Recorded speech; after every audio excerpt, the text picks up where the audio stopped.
Vale. ¿Puedo ponerlas aquí? Claro, sin problema.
Hola, vale.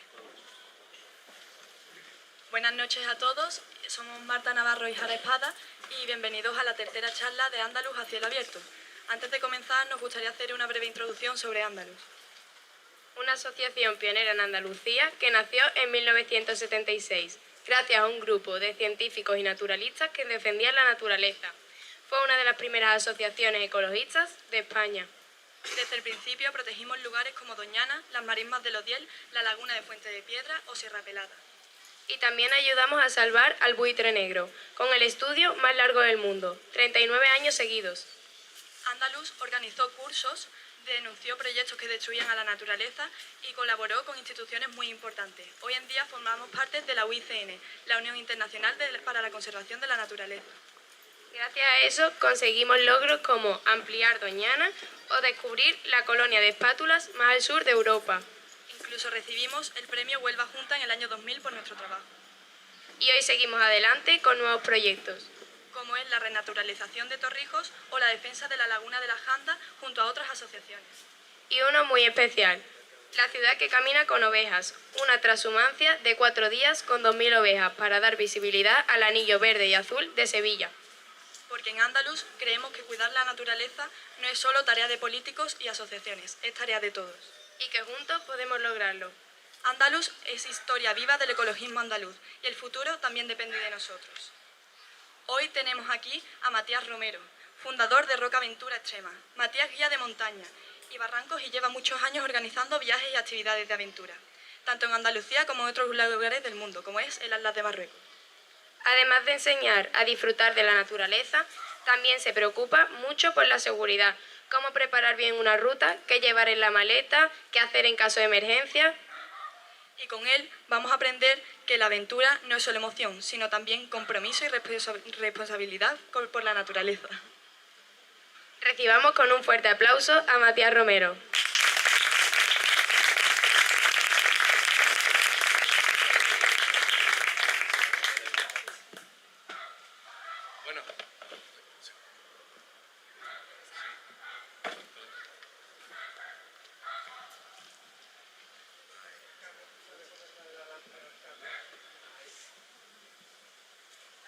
Vale, ¿me escucháis ahora? Bueno, buenas noches a todos y todas. Mi nombre es Matías Romero y soy guía de montaña. Desde bien pequeño siempre he estado bastante conectado con la naturaleza y llegado a una edad, más o menos cuando me saqué el carnet del coche, que ya me podía viajar yo solo, empecé a descubrir lo que es el mundo del senderismo, de la montaña y de las actividades de aventura. Durante muchos años estuve haciéndolo de forma amateur, sin ser un profesional en el sector. Y un buen día durante una ruta subiendo el Mulhacén conocí a un guía de montaña. Empecé a hablar con él y me metió el gusanillo en el cuerpo de dedicarme a esto que me dedico hoy día. Me explicó las titulaciones que había en ese momento, cómo sacármelas y tal, y decidí embarcarme en ello. Las titulaciones que tengo a día de hoy son tres diferentes. Tenemos el técnico deportivo nivel 1, que es guía de sendero y baja montaña. ¿Qué te permite esa titulación? Pues realizar guiajes en senderos que ya están balizados y sin ningún tipo de dificultad técnica ni con la presencia de materiales que precisen, por ejemplo, de cuerdas, mosquetones y todo ese tipo de material. Ejemplos de que se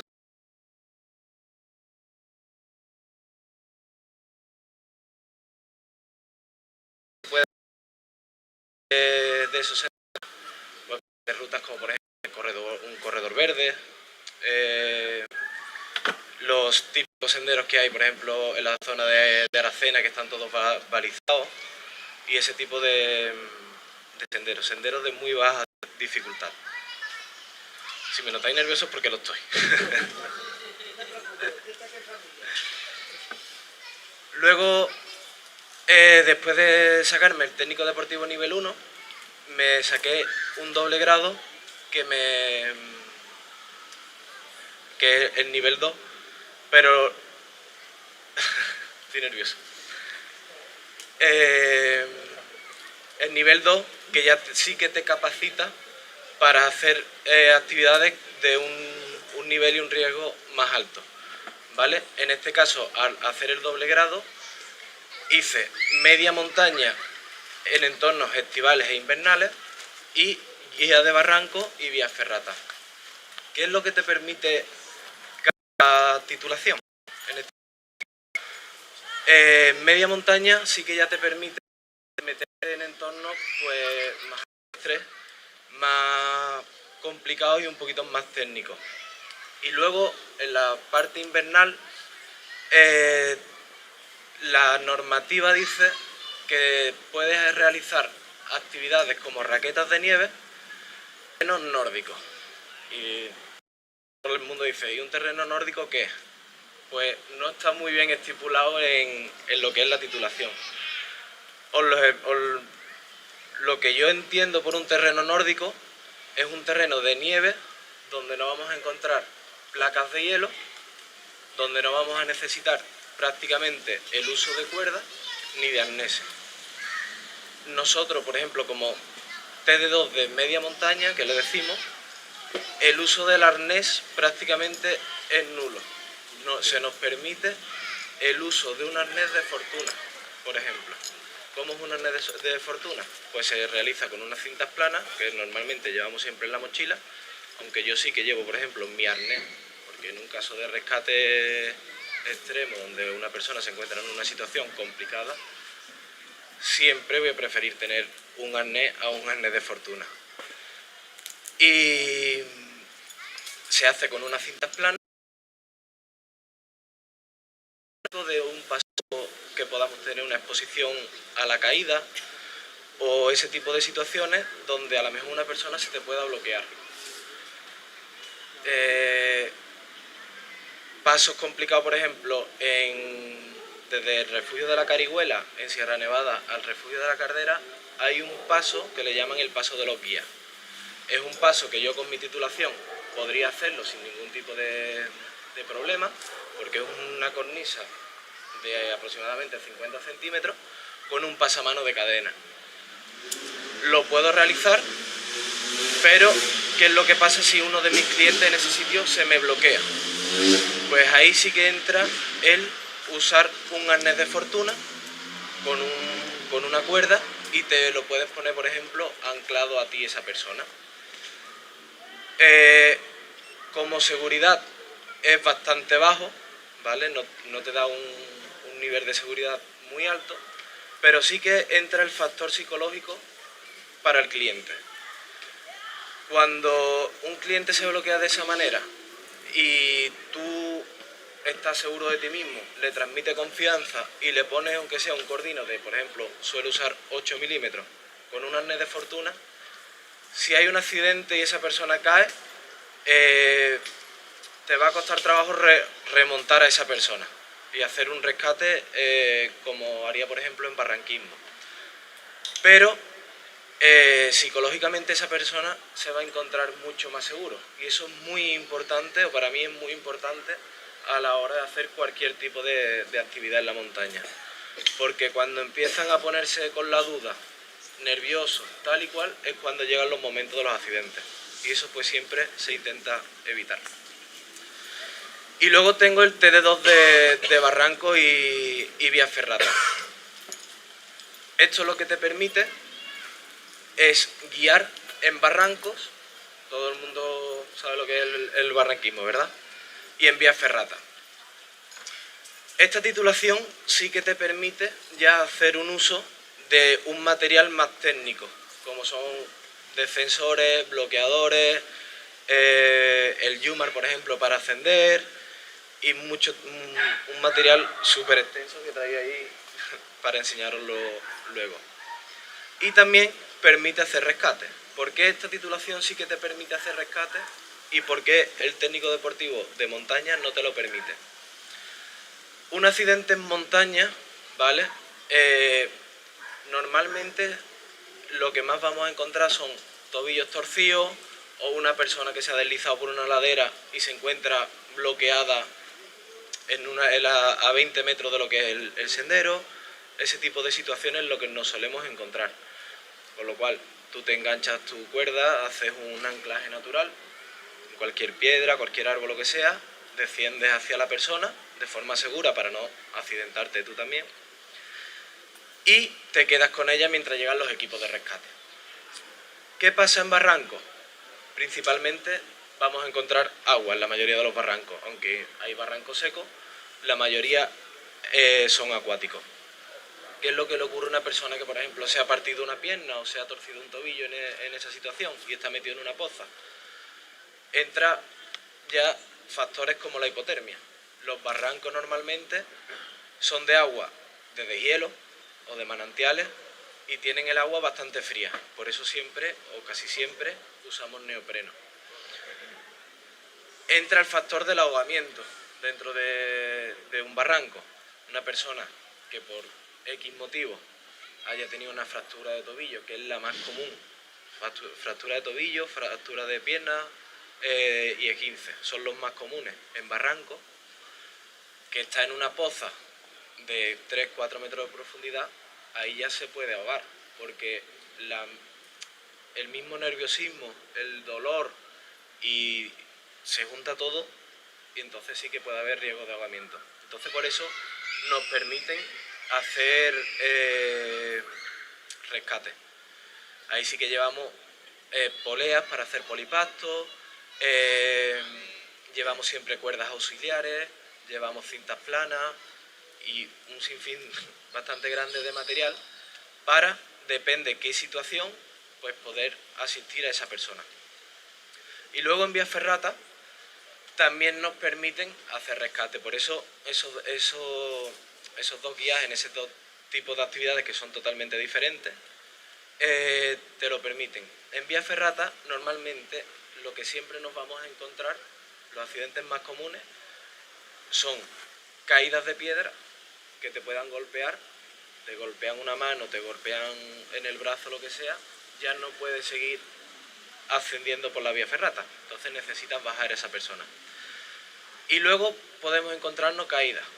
En las vías ferratas, por ejemplo, llevamos un arnés con un disipador de impacto porque tenemos un factor de caída muy grande. Tú vas enganchado a una línea de vida de cable de acero y normalmente tiene entre tramo y tramo, suelen tener entre 2 metros, 2 metros y medio y 3 metros, dependiendo del constructor que haya hecho esa vía ferrata. ¿Qué es lo que ocurre? Que cuando tú vas subiendo una vía ferrata son unos escalones de metálico que van anclados a la roca y tú vas ascendiendo con la línea de vida en paralelo a los escalones. Si por lo que sea hay una caída y tú estás llegando a final de tramo, tienes una caída de entre 2 y 3 metros. Entonces el factor de caída es muy grande. Ese disipador lo que hace es que tiene una bolsita con una cinta plana que va cosida entre sí. Cuando hay ese tipo de caída, lo que hace es, a la hora de tú impactar contra el anclaje,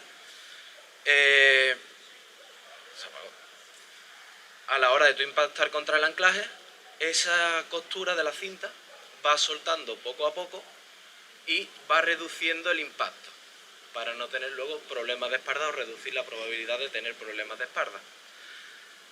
¿Qué es lo que pasa en esos casos? Ahí entra el síndrome del arnés. No sé si alguien ha escuchado hablar de eso alguna vez. El síndrome del arnés es cuando hay una persona que se ha quedado colgando del arnés, te tira de la cintura y las correas que van en los cuádriceps te aprietan la pierna. Al apretarte la pierna lo que te hace es tipo un torniquete, te reduce la circulación y se crean pequeños trombos de sangre, pequeños coágulos de sangre que cuando te sueltan, esos coágulos de sangre te suben al cerebro y te pueden producir un ictus, te pueden producir un trombo, te pueden producir diferentes tipos de cosas. Entonces hay que ser muy rápido en ese tipo de actuaciones. Hay una caída, automáticamente tengo que bajar y reducir esa presión que ejerce el arnés sobre tu pierna. Y luego, pues dependiendo de cómo se encuentre el cliente, vamos a proseguir con la actividad si no ha pasado nada o llamar a equipos de emergencia y asegurar a esa persona. Eso es lo que me permite cada titulación en función de cada actividad. No sé si tenéis alguna pregunta relacionada con lo que acabo de explicar ahora mismo de las titulaciones. ¿Has tenido algún percance de este tipo de...? Yo por suerte nunca he tenido ningún accidente. Te miento, la semana pasada tuve uno, me acabo de acordar. Pero fue muy rápido. Fue una cría de 9 añillos que estábamos haciendo barranco y tenía un compañero en la cabecera del barranco y yo abajo asegurando. El caudal del barranco estaba bastante fuerte y ella resbala y cae a lo que sería la cascada. Con la tan mala suerte de que encima de que es pequeña y pesaría 35-40 kilos, que la fuerza del agua te empuja bastante ya con ese peso, me empuja a mí y peso 100, a 30-40 kilos te arrastra. Cayó con los pies hacia arriba y con la cabeza hacia abajo. En esa situación una persona adulta en 10-15 segundos se puede ahogar tranquilamente, porque el caño de agua es muy fuerte, te da directamente, porque estás boca abajo, en dirección, las fosas nasales, en dirección al agua y tienes que actuar muy rápido. Le di como 3 segundos de ventaja a mi compañero, que era el que estaba más cercano a la chica, estaba como de aquí a la segunda fila, no supo reaccionar y mi reacción fue subir el rappel corriendo hacia arriba. ¿Lo hice bien? Sí, porque la niña en cuestión de 7 segundos aproximadamente ya la tenía fuera desde que cayó al agua. Lo hice mal porque yo no iba de forma segura ascendiendo el rappel hacia arriba. Para hacer eso tendría que haberme puesto, por ejemplo, el Yumar, que es esto que tenemos aquí. Esto es para ascender por las cuerdas. Esto tiene un sistema de dientes aquí. Tú metes la cuerda y lo cierras. Entonces hacia arriba desliza y hacia abajo bloquea. No lo hice porque tenía muy poco tiempo de reacción. También es verdad que es un rappel que tenía mucha diagonal.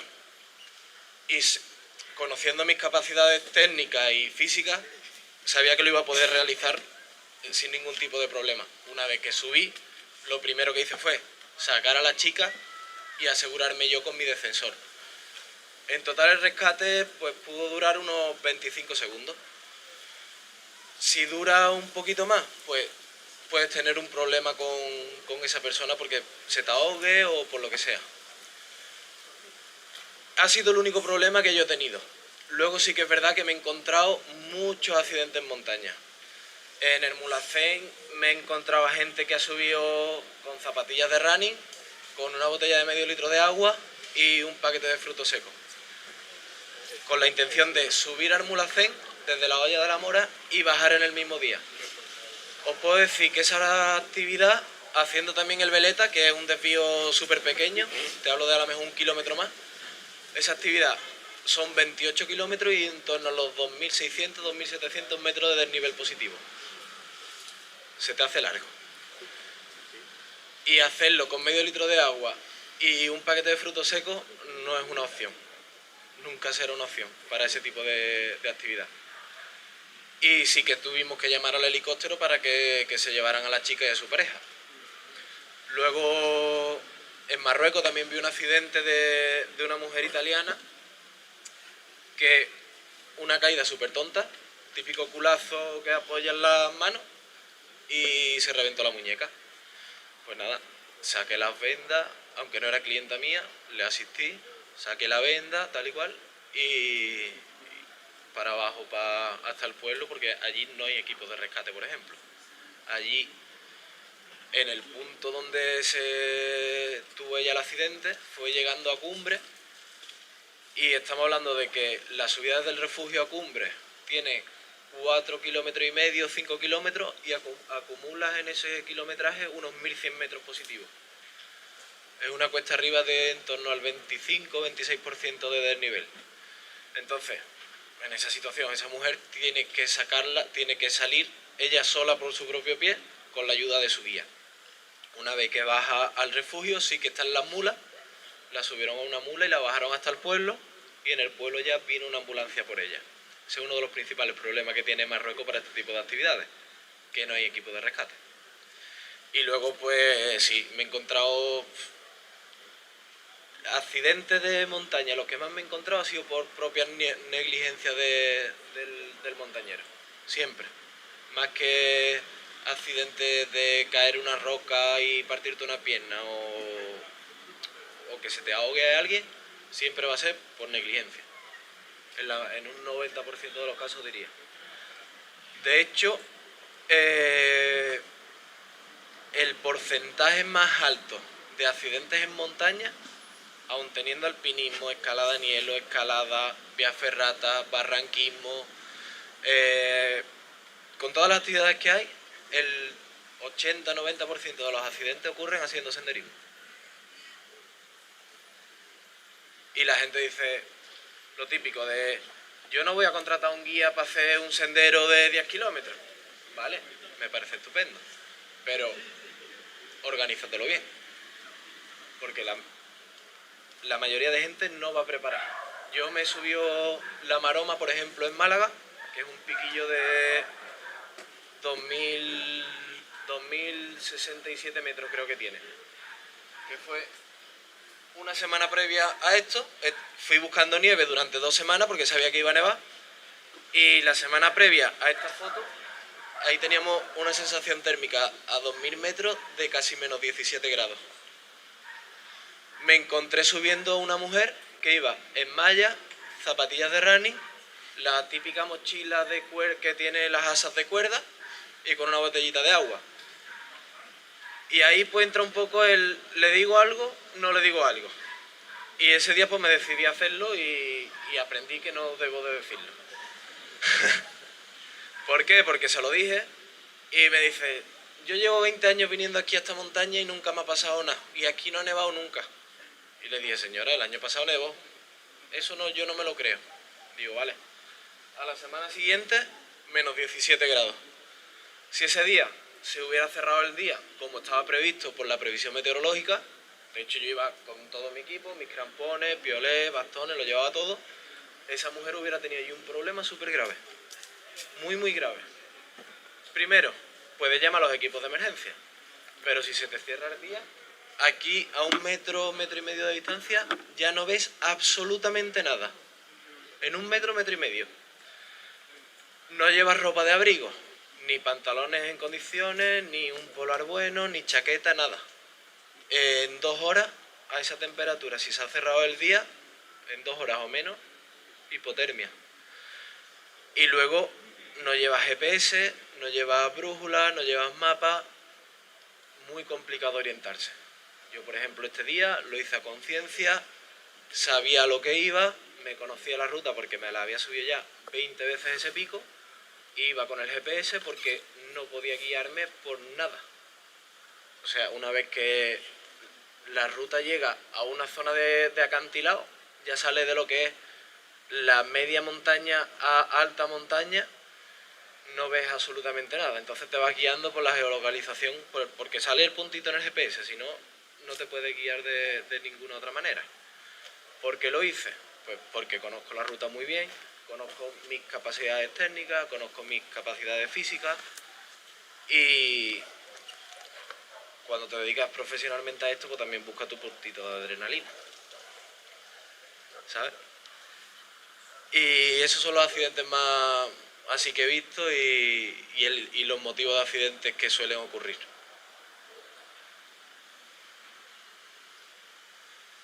Luego, ¿cuál es la labor de un guía de montaña? Aquí yo he puesto las que a mí me parecen más importantes, pero luego sí que es cierto de que cada guía de montaña trabaja de diferentes maneras. Por ejemplo, a la hora de diseñar rutas, aquí pongo adaptadas al nivel del grupo en el caso de que me venga un grupo a mí. Luego siempre tienes tus 4 rutas que siempre vas a vender y el grupo sabe a lo que se pone con cada ruta. A la hora de diseñar rutas, siempre vamos a encontrar guías que la diseñan a través de un ordenador. Tienen su aplicación de Garmin, Wikiloc o diferentes tipos de aplicaciones donde ellos buscan los senderos y van marcando los tracks por los que ellos quieren pasar.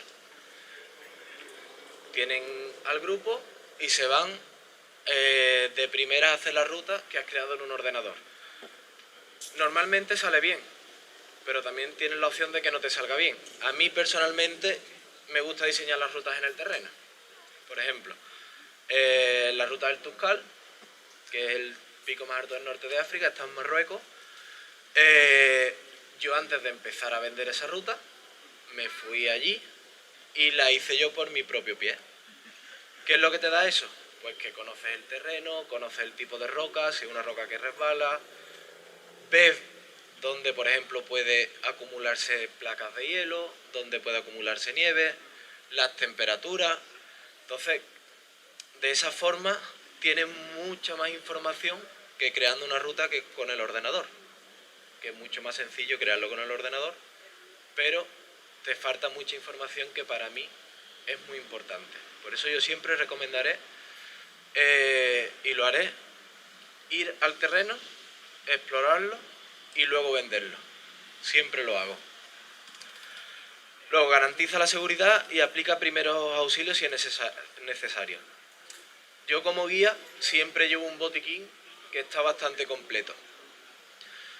Y me he encargado de formarme un poquito para un tobillo torcido o una muñeca partida o cualquier cosa así, de pequeña escala, tener los conocimientos para asistir al cliente o a mi compañero, si voy con un compañero, por ejemplo, y esperar a los equipos de emergencia de la forma más cómoda posible para el accidentado.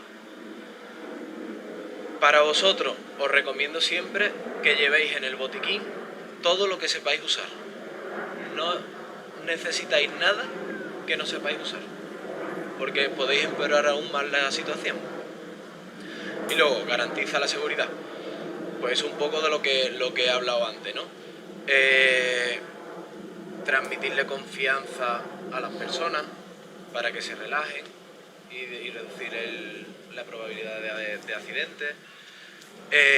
Conocer bien la ruta a la que vas y conocer muy bien los materiales que vas a usar y los materiales que llevas en ese momento.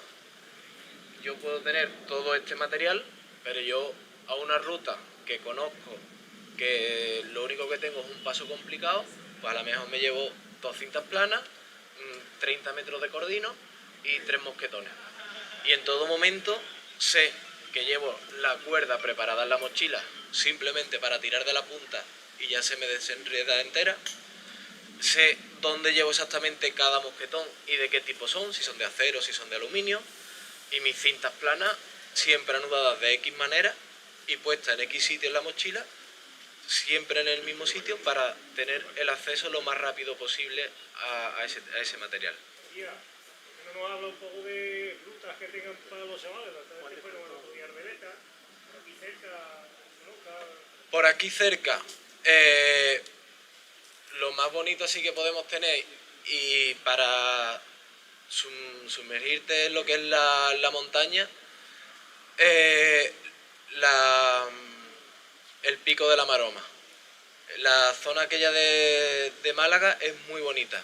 ¿Por qué digo lo del Pico de la Maroma?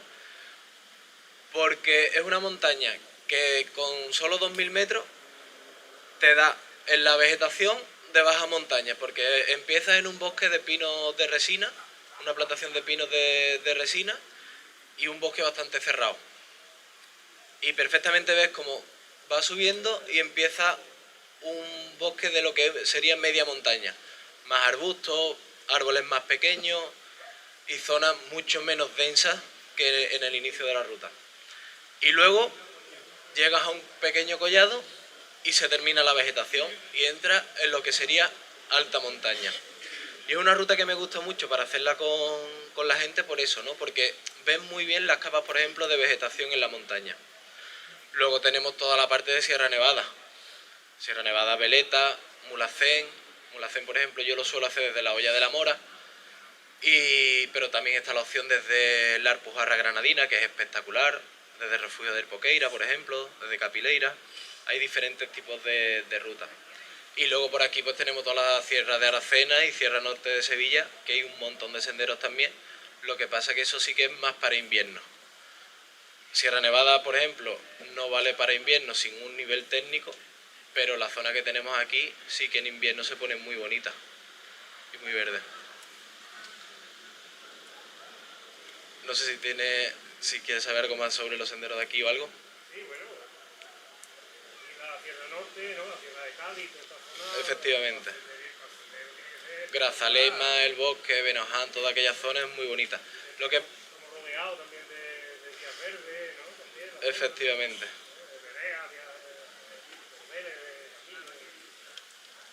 Lo que pasa es que yo por aquí, Juan Daniel, es algo que suelo trabajar muy poco. Muy poco porque con la titulación que yo me he sacado, te exiges tú, o sea, me exijo yo mismo el tener ruta un poquito más de adrenalina, ¿sabes? Es verdad que me gusta muchas veces pues coger un senderito facilito, tal y cual, de 10 kilómetros, pero sí que busca el meterle la adrenalina un poquito en el cuerpo y esa pasión por la montaña que siento al cliente. No es lo mismo meterte en un senderillo de 10 kilómetros por aquí, por ejemplo, que hacerte 12 subiendo el Pico Torrecilla, por ejemplo, ¿sabes? Le metes un poquito más de montañismo, ¿sabes? Y por aquí pues eso, pues normalmente he trabajado muy poquito. Siempre ha sido Sierra Nevada o el Atlas marroquí, que es sobre todo donde más me he especializado y donde más he trabajado. Siguiendo con la labor del guía, pues evalúa las condiciones meteorológicas. Por ejemplo, tuve un grupo en el Tuscal que vinieron para hacerlo en 5 días, un día de aclimatación y un día de cumbre. Obviamente el día de viaje, el día de subida a refugio, día de aclimatación, día de cumbre y bajada al pueblo de nuevo. Estando ya en el refugio, un tiempo espectacular, ahora vais a ver las fotos, cielos abiertos, sin nubes, buena temperatura, sin problemas. Y de un momento a otro, revisando constantemente las aplicaciones que yo uso para el tiempo, nos dice que vamos a tener mucha lluvia. Entonces tienes que modificar la ruta y eliminas, por ejemplo, en este caso eliminé el día de aclimatación y directamente fuimos a cumbre. Y el día que teníamos de cumbre fue el día de bajada al pueblo. Nos cayó lo más grande. Ahora os pondré algún vídeo. Entonces es muy importante tener siempre la condición meteorológica muy a la mano. Yo, por ejemplo, recomiendo siempre dos aplicaciones, Windy y Meteoblue. Son las principales que yo uso. Luego la veo en 3 o 4 sitios más, pero esas dos son las principales que siempre voy a usar. Luego, transmite conocimiento sobre flora, fauna y geografía local. Pues un poco lo que he hablado antes de lo que es el Pico de la Maroma. Pues he hablado un poco sobre el terreno por el que estamos pasando. Mantiene la calma en situaciones de estrés o emergencia. Pues el rescate del otro día. En ese momento todo el grupo está expectante, nervioso porque estaban, por ejemplo, los padres de la cría, que les iba a dar algo. Pues en el momento que te ven trabajar a ti con calma y con seguridad, la gente se va a relajar. Si no lo haces así, probablemente se pongan nerviosas, empezarán a gritar, haz esto, haz aquello, haz lo otro, te pondrás nervioso tú y al final el rescate no lo vas a hacer o vas a tardar mucho tiempo en hacerlo. La motivación del grupo también es muy importante. Siempre en un grupo, cuando vas haciendo una actividad de este tipo, siempre hay gente que va a flaquear físicamente un poco. Entonces es muy importante hacerle saber y hacerle entender de que tú estás ahí, de que no lo vas a abandonar y de que puede conseguir la actividad. Y normalmente siempre la terminan. Promover el respeto por el medio ambiente lo tengo siempre muy en pie. En alta montaña, sobre todo, que es lo que he hecho con clientes, por ejemplo, lo típico de me como un plátano y tiro la cáscara, siempre digo que no se haga. ¿Por qué? Porque por la falta de oxígeno no se descompone y se pega ahí la cáscara del plátano 20 años. Entonces, ese tipo de cosillas siempre lo intento llevar muy a rajatabla. La basura, pues siempre le digo que en un bolsillito de la mochila, que no pesa absolutamente nada, 3 bolsitas y 2 pañuelitos. Y mantenemos siempre las rutas limpias, que al final todo el mundo nos gusta ir al campo y encontrarnos el terreno limpio. Luego, fomentan momentos memorables y experiencias únicas. A mí, por ejemplo, que me gustan las fotografías de forma amateur, pues siempre intento sacarle a los clientes fotos chulas, fotos que al final este tipo de clientes siempre va a subir a redes sociales y que esas fotos que llamen la atención para ellos. Resuelve conflictos y cuida la cohesión del grupo. Nunca me he encontrado con conflictos dentro de un grupo, porque normalmente siempre los que vienen suelen ser amigos. Pero sí que se puede dar el caso de que haya algún tipo de discusión. Pues yo quiero ir más rápido, pues yo quiero ir más lento. Ese tipo de situaciones el guía tiene que hacerse notar y sacar ese punto de, no sé cómo llamarlo, de imponerse para llegar a un punto intermedio, ¿vale? Es importante eso. Luego, supervisar el equipo de cada participante es muy importante. Yo siempre, cuando vienen los clientes a mí, para empezar la actividad, le digo el escaneo. Yo lo miro de arriba abajo y de abajo arriba y sé si está todo correcto o no está todo correcto. Y en caso de barranquismo, pues siempre revisar los arneses, revisar la paga, revisar mosquetón y todo ese tipo de materiales. Y luego adapta el ritmo y los descansos según el grupo. Esto es algo que siempre digo cuando estamos haciendo alta montaña. Normalmente la gente tiende a querer ir rápido. Ir rápido, rápido, rápido, rápido. Y yo siempre tiendo como guía a ir lento. ¿Por qué? Primero, para mantener el grupo lo más unido posible. Porque dentro del mismo grupo hay gente que físicamente está más fuerte y gente que físicamente está menos fuerte. Entonces, si voy lento, siempre va a ir el grupo unido. Si yo voy rápido, el grupo se me va a dividir. ¿Qué es lo que ocurre si se me divide? Y voy, por ejemplo, yo solo como guía. Que en 100 metros ya tengo la cohesión de grupo y de seguridad que yo llevo controlada en una línea de 10 metros, no la voy a tener si tengo a 100 metros tengo 3 personas, a 50 tengo otros 3 y pegado a mi espalda tengo otros 3. Entonces siempre el ritmo lo hago muy, muy bajo para que todo el mundo vaya agrupado. Y luego en alta montaña es que es muy recomendable un ritmo muy bajo. Por ejemplo, el Tuscal lo hacemos aproximadamente a la subida a un ritmo de 1 km por hora. Los grupos allí nos suelen adelantar siempre volando. Salimos siempre nosotros los primeros de refugio, salimos en torno a las 4:30 de la madrugada y cuando vamos subiendo la primera pendiente, cuando llevamos a lo mejor 500 metros, 1 kilómetro, empieza a adelantarnos un grupo, otro grupo, que a lo mejor van a 2 km por hora, van al doble que nosotros. Cuando llegas al primer collado, te ve a la mayoría de clientes tirados por las piedras. ¿Por qué? Por la altura. Normalmente ese tipo de guía, que guía de esa manera, son los guías locales de allí, que lo que le interesa es, vamos que nos vamos, quemo al cliente, y si no llegan a cumbre y se quedan en el primer collado, bajo antes y me puedo ir a vender a otro grupo. Entonces los ves perfectamente como van reventando los clientes súper rápido. Y a nosotros pues nos adelantan todo. Cuando llegamos al primer collado, adelantamos a todos porque están todos tirados por las piedras.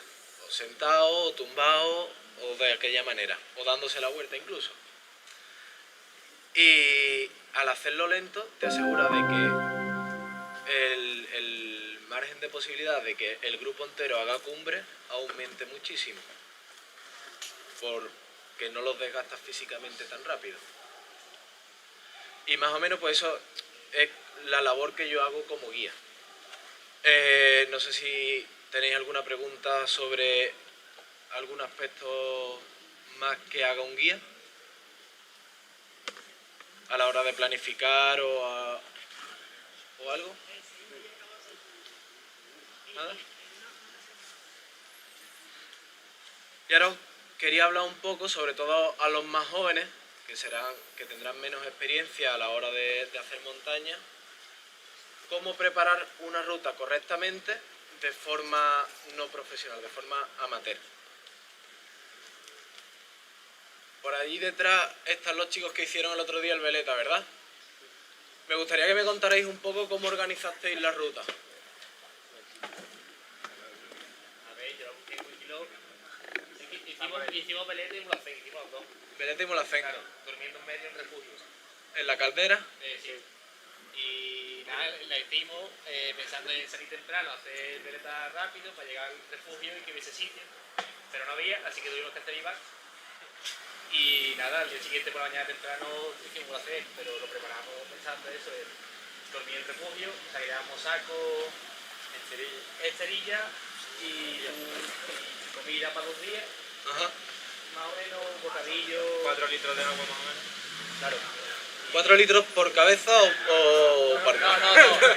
Era 2 litros por cabeza, vamos. 2 litros por También cabeza. teníamos pastilla para potabilizar porque no. Vale. Pero bueno, y no sé. Y frontales por si salíamos de noche. Fruto seco. Y ya está. No sé, tampoco. Pero también llevábamos la ruta descargada en un reloj. Yo llevaba un reloj con GPS y llevábamos la ruta descargada, o sea que por si nos perdíamos. Ajá. Pero ya está, no sé. Tampoco. Miramos también el clima, Sí, es verdad. el día de antes. Que no nos llovió ni nada porque lo habíamos visto. De hecho salimos un día más tarde porque iba a llover el día anterior. Viento, ¿no? Y viento Bueno, también, y el viento ya no teníamos que tragar. Claro. al final la mayoría de las personas que empiezan en este mundillo empieza así. Yo también lo hice en ese momento y también cometí errores, por ejemplo, en la misma ruta que hicieron ellos. Un grupo de 6 amigos que nos juntamos, vámonos al Mulhacén y vamos a hacerlo en un día subir y bajar.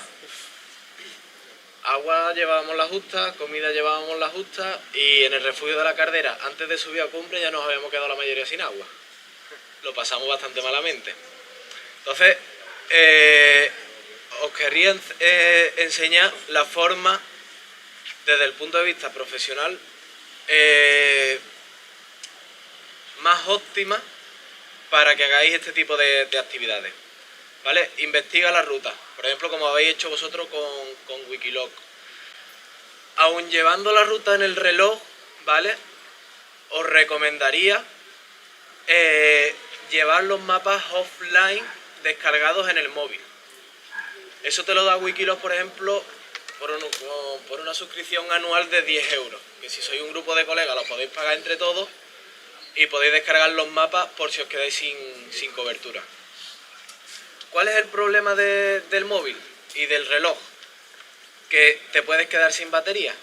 Entonces, recomiendo, es muy recomendable de que os hagáis algún cursito para aprender a usar un mapa y la brújula. Sierra Nevada es muy sencilla para guiarse con un mapa y te puede evitar un sofocón. Entonces, el uso de un mapa es primordial para este tipo de actividades. Probablemente hagáis 100 rutas y no lo uséis nunca, pero seguramente el día que no lo llevéis os hará falta. Es muy típico en montaña eso.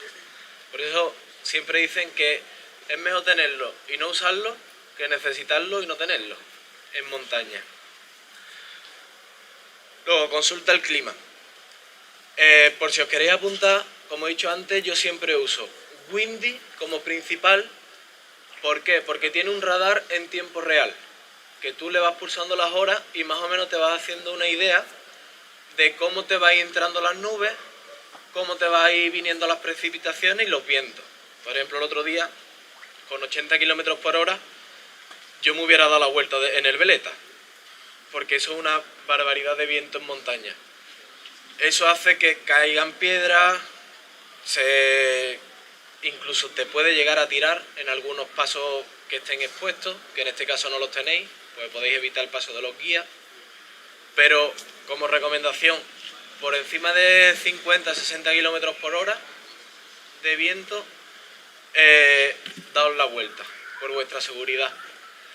Porque si hay un simple esguince de tobillo que no os pueda permitir seguir andando, el helicóptero no va a poder ir a por vosotros con esos vientos. Entonces, tenerlo en cuenta para la próxima vez y tenerlo en cuenta el resto cuando vayáis a hacer una ruta. Luego, prepara tu equipo básico. Yo normalmente para una ruta de alta montaña que pueda hacer en torno a los 12 kilómetros, me llevo siempre 3 litros de agua. Nunca los gasto, pero siempre me sobran. Eso es importante. Comida, pues cada uno también depende de lo que coma, llevará más o menos comida. Yo, por ejemplo, os recomiendo de que ahora que tenéis poca experiencia y que vais a tener que aprender con el tiempo y con la ruta, que os preparéis las típicas bolsitas que vienen con el cierre, con desayuno, almuerzo y cena. Ustedes de primera vais a echar mucha cantidad, luego vais a ir viendo de que no necesitáis tanta cantidad y vais a reducirlo.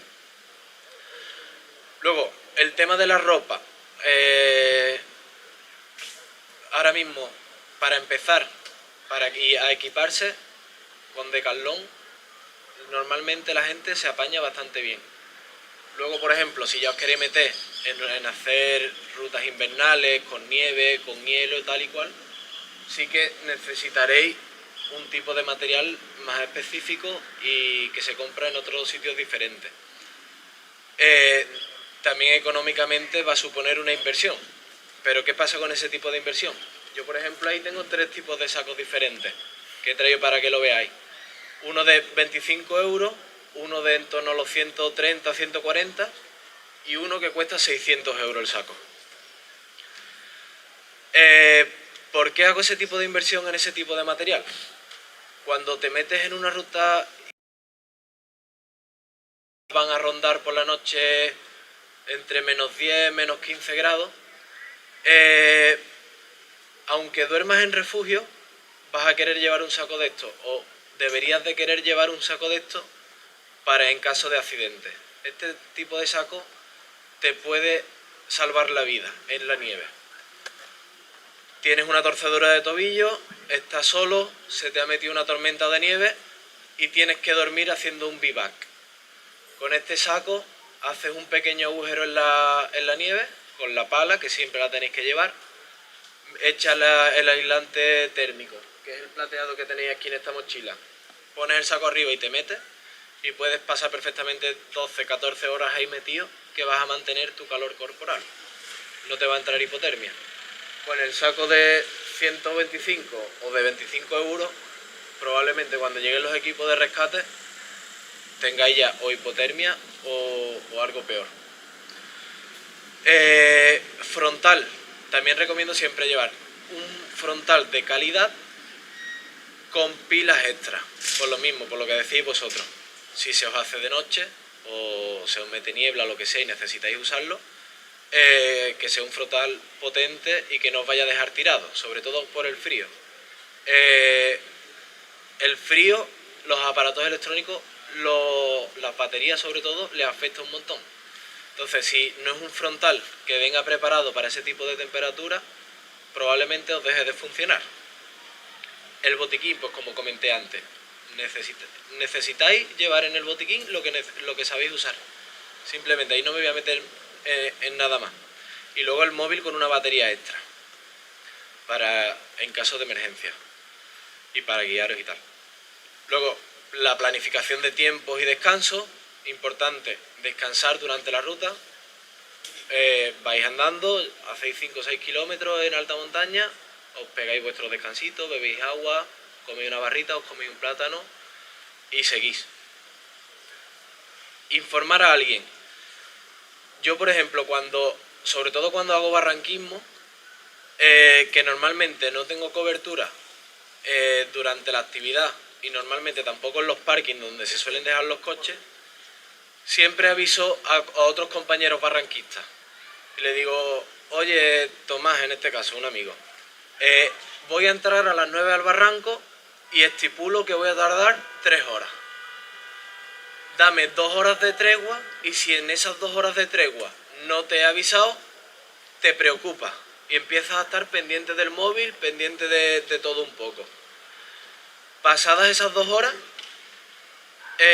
llamas a equipos de emergencia. Oye, un compañero mío entró a las 9 de la mañana a tal barranco, me dijo que iba a tardar 3 horas de actividad, me dio 2 horas de tregua y han pasado ya estas 2 horas de tregua y no sé nada de él. Y ya se pone en conocimiento de Guardia Civil para que haga un rescate. Normalmente, cuando tú los tiempos los das con bastante margen. Si no ha salido, pues normalmente es porque has tenido algún tipo de contratiempo dentro. Eso es muy importante siempre. Y luego conocer tus límites es también súper importante. De nada me sirve de que me lleve un arnés y una cuerda si no sabes usarlo. Y de nada me sirve de que te metas a hacer una vía ferrata de dificultad alta si no has empezado antes por la baja. O incluso una montaña. Siempre necesitas empezar de poco a más. Y poco más a la hora de planificar una ruta. Siempre tener cabeza y saber a qué terreno os exponéis. ¿Alguna preguntilla más de algo que se os ocurra para planificar una ruta o alguna duda que tengáis? ¿Por ahí? ¿Nadia? ¿Lo del veleta? Bueno, el andaluz invita a parte de una de las rutas que vaya a hacer contigo, lo sabes, ¿no? Efectivamente, sí. Entonces, me gustaría que a ver si antes de que acabara esto, hablar ahí un poco de posibles rutas. Ahora vemos. Yo la ruta que les iba a proponer a ellos es la que comenté antes de la ruta de la Maroma. Lo que no sé cómo tienen el tema del transporte.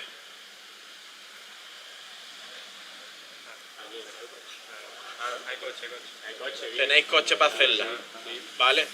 Pues luego si queréis vemos y cuadramos una fecha para hacerlo en invierno y a ver si tenéis suerte y lo hacemos con un poquito de nieve. Si os parece bien. Os venís conmigo y así os metéis un poquillo con la nieve. Y poco más que tenga que contar respecto a la seguridad y planificación de las rutas en la montaña. Por aquí os he metido algunas fotillos de diferentes viajes y de diferentes sitios donde he estado. Os he metido unas 15 más o menos porque si las pongo todas tenemos aquí fotos hasta mañana. Y nada, espero que os gusten. Esta ruta empieza en el trekking de los pueblos bereber. Este trekking transcurre desde la estación de esquí de Oukaïmeden en Marruecos, en el Atlas marroquí, y termina en el valle de Imlil. Es una ruta nos vamos 7 días, pero tenemos 4 días de ruta, cruzando de valle en valle.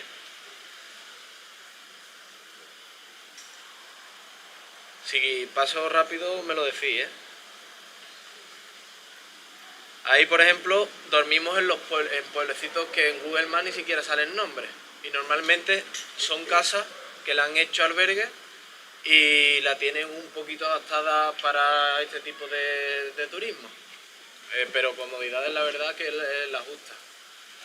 Y eso a la gente pues también les gusta. Por ejemplo, ahí tenemos las mulas porteando nuestros equipos, ¿vale? Nosotros llevamos en nuestras mochilas el equipo justo, pero luego la maleta grande nos la portean las mulas. Y una de esas mulas es la mula cocina, que la lleva el cocinero y nos cocina cuando llega al sitio. Por aquí tenemos el Tuscal. Esto es en el punto de salida de la ruta desde Emzik, que se llama el pueblo donde nosotros empezamos, hacia el refugio del Tuscal. Que se me ha ido. Esto es en cumbre, como os decía antes, el día previo a la tormenta, que iba a ser el día de aclimatación, súper despejado. Que dices tú, no me creo que mañana vaya a entrar lo que va a entrar. Pues en montaña y sobre todo en alta montaña, si se cierra el día, se cierra con muchas ganas. Esto es ya de vuelta, con la lluvia. Esto es subiendo de madrugada. Este es otro grupo diferente. Esto es ya en torno a 300 metros de cumbre, viendo el amanecer, a 3.800 metros, 3.900 metros aproximadamente. En cumbre. Este día llegamos a cumbre bastante más temprano que el anterior. ¿Cómo, perdón? Va a depender sobre todo de la temperatura que haga en la cumbre. No me gusta pasar más de 15-20 minutos, por ejemplo en la cumbre de esta montaña, más de 15-20 minutos no me gusta pasarlo. Normalmente, si no hay nieve, la temperatura puede ser de -4, -5 grados, pero se combate mucho el viento, entonces la sensación térmica puede bajar a -10, -12 grados. Más de 15-20 minutos te enfrías demasiado y en la bajada, que es muy empinada, el arrancar cuesta mucho. Si hablamos de una cumbre como Mulhacén, Veleta, sí que te puedes pegar allí media hora o 1 hora tranquilamente, porque luego a la hora de retomar la actividad es mucho más liviana, ¿vale? Entonces va a depender un poco de la cumbre y de la actividad que estemos realizando. Abajo. Sí.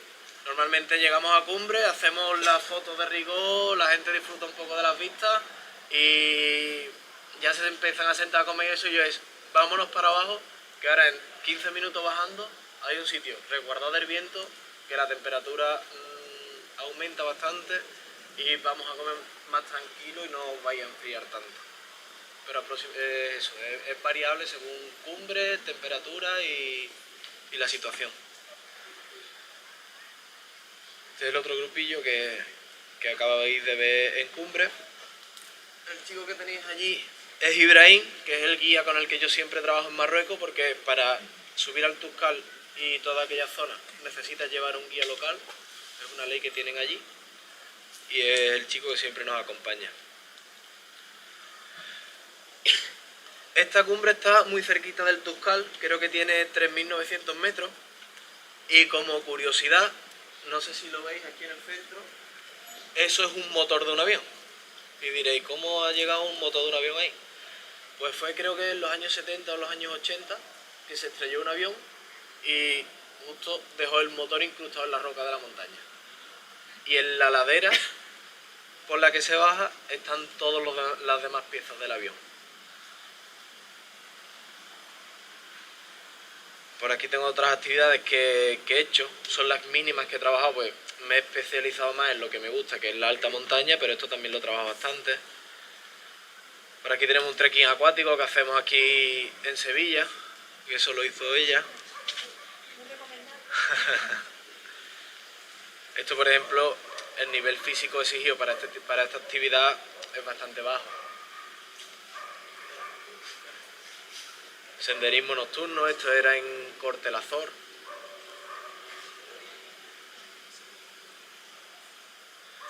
Esto es un barranco que tenemos aquí en Sevilla, el Carzadilla. Y este es otro barranco que es en Málaga, que es el Zarzalones. Y poquito más. Tengo por aquí ahora unos vídeos que quería enseñaros de lo que os decía de la previsión del tiempo y de cómo se puede complicar una ruta. Por donde veis bajando el agua son los senderos por los que habíamos subido. Se terminó los senderos y eran arroyos. ¿Por qué no sufrieron tanto, por ejemplo, esta tormenta?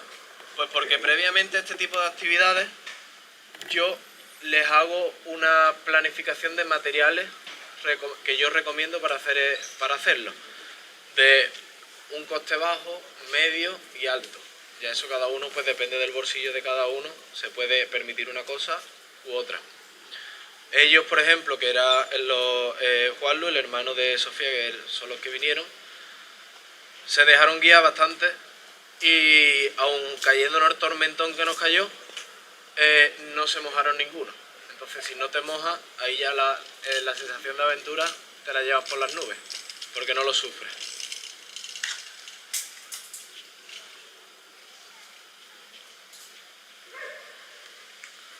Fijaos la cantidad de litros de agua que habían caído.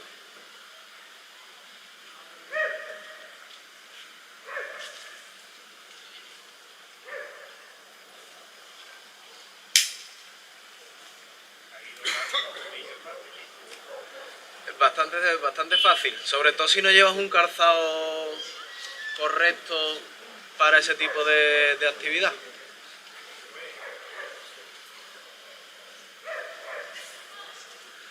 Con este tipo de calzado, que es el tipo de bota que yo recomiendo, esta o una gama inferior que hay, pero las prestaciones son muy parecidas, es muy complicado torcerse el tobillo. Te lo puedes torcer, pero la propia estructura de la bota hace que no te lo dobles hasta el punto de hacerte un esguince, porque es una bota que es muy rígida, pero siempre está la posibilidad de que pase. A mí me gustaría, antes de que te haga pasar, antes de terminar la sesión, que nos dé un pequeño muestreo, un somero de los materiales. Sí, Bonito. justamente es lo que iba a hacer. Si queréis acercaros por aquí y lo vais viendo y os voy explicando un poco sobre qué es cada cosa y su uso. Veniros acercando, no sé cómo hacerlo si... Llévate tú y Y os vais acercando para aquí.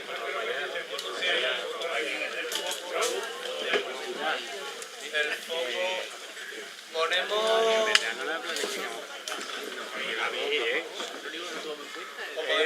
acerca la mesa allí con el Arriba no lo foco, tuvimos en cuenta. Juan Daniel. Acercamos la mesa abajo del foco para que lo vean. ¿Se ve bien? Vale. ¿Lo veis bien entonces todos?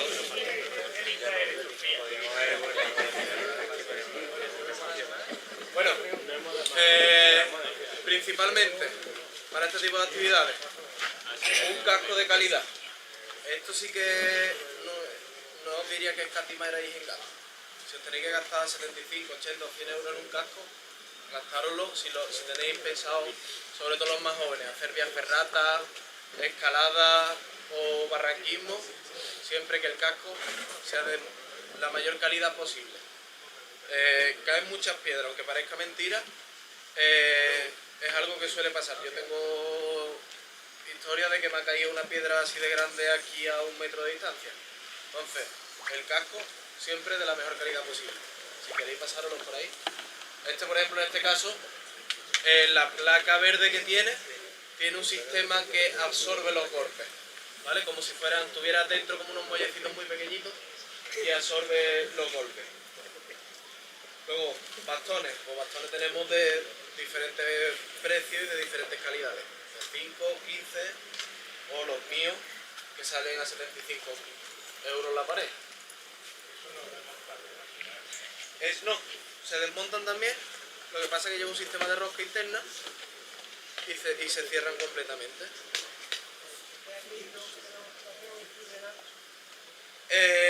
Los hay que tienen como un pequeño muelle. A mí me gusta que sea rígido y te voy a explicar por qué. Por las bajadas. En la subida te ayudan muchísimo los bastones. Te ayudan mucho, pero en las bajadas para mi gusto te ayudan aún más. Entonces prefiero que tenga rigidez. Claro. Prefiero que tenga rigidez porque siempre es un punto de apoyo más seguro para mi gusto. Que los otros, obviamente no lo vas a partir y van bien, pero me gustan más, eso ya también a gusto del consumidor. Pasarlo si queréis, verlo y tal. Por aquí tenemos un piolé, no sé si vosotros habéis tenido alguna vez alguno. Acercaros si queréis los demás. ¿Allí lo estáis viendo bien?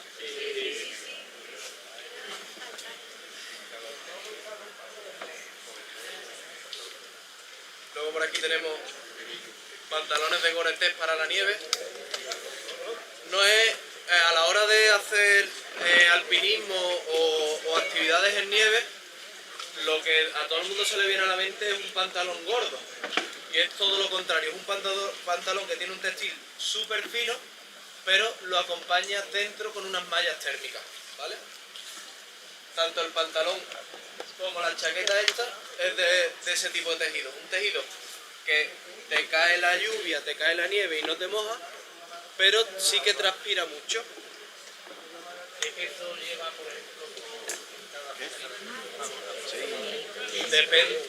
Depende de lo que vaya a hacer, pero por ejemplo con una actividad en nieve de un par de días puedo llevar en la mochila unos 14 kilos. Un poquito menos, porque es verdad que luego llegas, te pones la raqueta, te pones el DVA, que es el detector de víctimas de la avalancha, y le quitas bastante. Y a lo mejor te quedan 11, 11 y medio, también depende de la calidad del material. No es lo mismo un saco de dormir, este por ejemplo,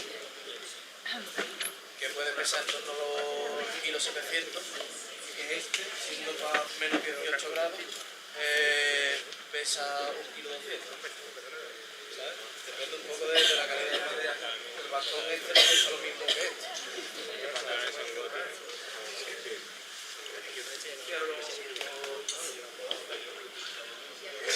Y luego por aquí, esto sí que os vais a tener que acercar para verlo, ¿vale? Tenemos un equipo de vías ferratas, ¿vale? Que se compone de un arnés con 2 vagas fijas para descansar y el disipador de caída, que es de lo que yo os hablaba antes. Estas 2 vagas son elásticas, esto ya de por sí absorbe un poquito, pero dentro de la bolsa esta es la cinta que yo os comentaba antes. ¿Vale? Ahora si queréis os pasáis por aquí. Esto en caso de una caída muy grande, esto tiras porque vas anclado a la línea de vida y empieza a desarrollarse la cinta poquito a poco.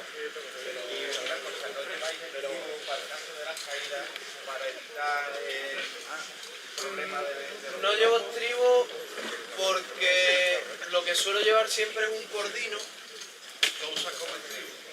Y me lo hago artesano a la medida que necesito.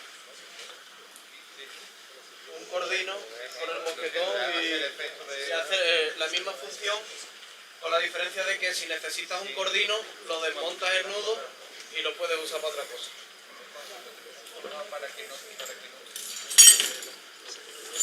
Luego esto es un arnés de barranquismo, si os fijáis, a diferencia de ese, que es de vías ferratas y de escalada, tiene una culera que es para poder deslizarte por la piedra sin rajar el neopreno, protegiendo y te protege también.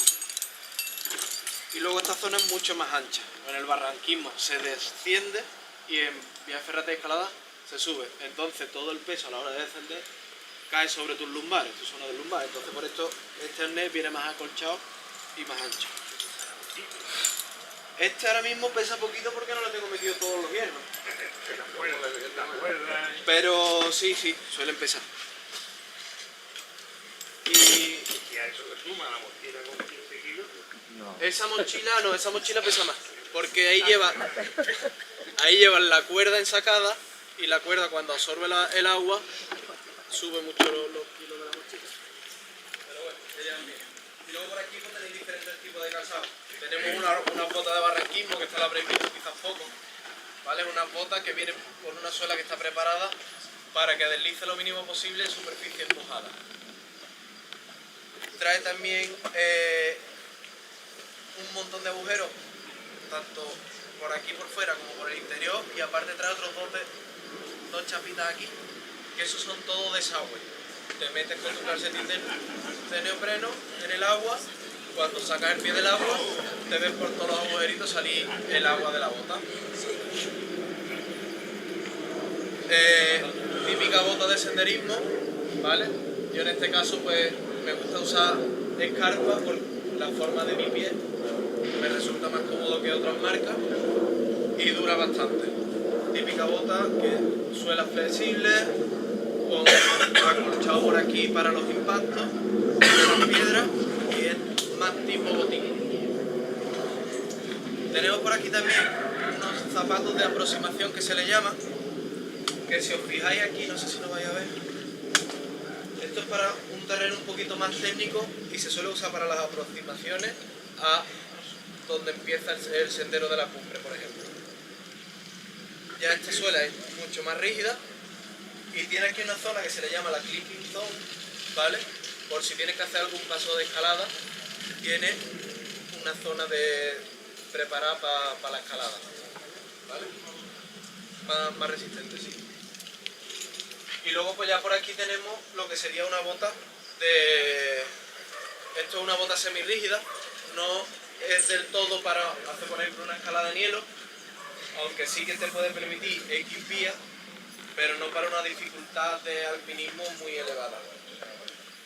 ¿Qué es lo que tiene esta bota de especial? Principalmente, la suela es súper rígida, no flexa absolutamente nada. Para la hora de tú ponerle los crampones, que tiene aquí una chapa metálica abajo, si la suela flexa, te dobla la chapa y partes el crampón. Entonces necesitas una suela muy rígida. Mucha protección lateral, viene todo con una goma exterior para cuando se te entierra el pie en la nieve y que no estás viendo las piedras y tal, no rajar la bota. Y luego lleva un gramaje de Gore-Tex mucho más alto que pueda llevar este calzado. Este calzado que está preparado para un senderito, que después cae una lluvia, un charquito, tal y cual, no se te va a mojar.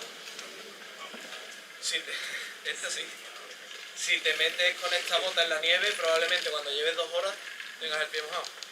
Con esto es como una bota de agua, pero para la montaña. Esto no se te va a mojar nunca. Lleva un gramaje de Gore-Tex muy alto. Y luego la calidad del material interior es mucho mayor que, por ejemplo, tanto los zapatos o las otras botas, que están preparadas para la nieve, para que esté lo más confortable y el pie caliente el mayor tiempo posible. sería a uno de los primeros exploradores Sí, paría. Ya ves. No, para nada. Subieron con botas de cuero, con clavos clavados. Fíjate lo que ha cambiado. Efectivamente, también. Llevaban chaquetas de lana. Que eso, nada más que con un poquito de humedad ya para secarlo. Y pesa 2 o 4. Y luego por aquí pues tenéis los sacos. Si os queréis ir pasando por ahí o acercaros. Lo único que os pido es que no arrastren por el suelo, si los queréis ver. Eso. O acercaros por aquí, efectivamente.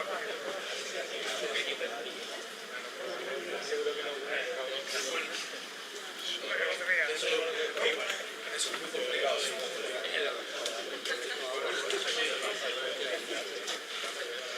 Luego por aquí tengo un par de cuerdas que son también diferentes. Cada cuerda también tiene su tipo de actividad. ¿Vale? Aquí tenemos una cuerda de escalada, que esto se le llama cuerda dinámica, porque es flexible. Tiene un pequeño porcentaje de flexibilidad para la hora de tu caer cuando vas escalando, te amortigua igual que hacer disipador. Esto, por ejemplo, es solo para escalada, no se puede usar para barranquismo. Esta es una cuerda de barranquismo, esto es semiestático. Es mucho más rígido y flexa y se estira mucho menos que la cuerda de escalada.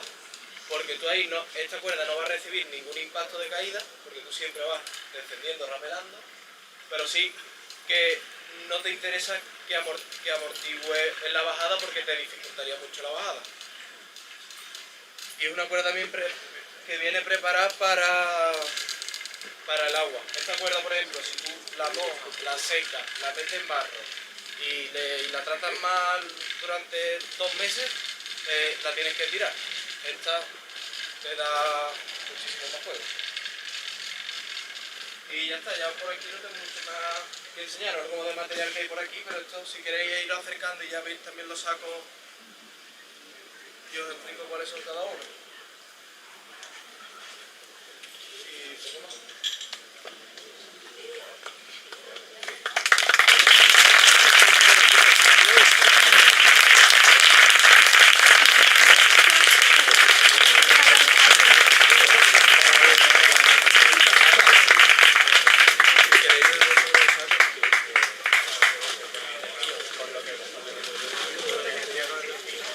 Una última cosita.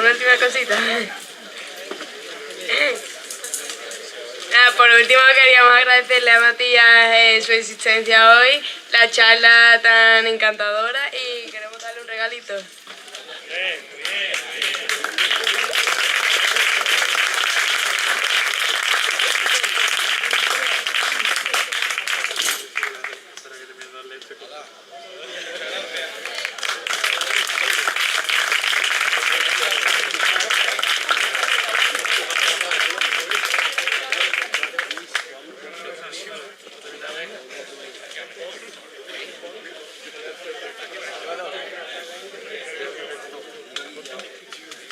Para la gente que se quiera quedar ahora un rato, ahí hay un poco de cerveza y unos refrescos y un aperitivo.